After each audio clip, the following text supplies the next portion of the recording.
అన్నపూసలో కత్తి దించినట్టు స్మూత్గా అన్ని అయ్యయ్యో మెల్లిగా అడుగుతూ అన్ని బాగానే రాబట్టారు.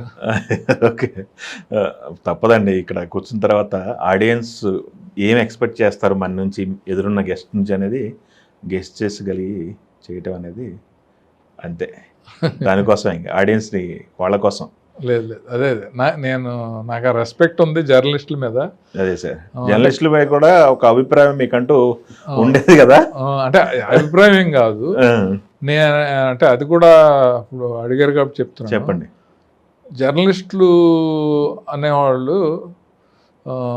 ఇప్పుడు మీరు ఇంటర్వ్యూ పిలిచారనుకోండి ఎవరో ఒకళ్ళని, వాళ్ళు మీ మీద అభిమానంతో ఇంటర్వ్యూ ఇవ్వటానికి వచ్చారు. అవును సార్.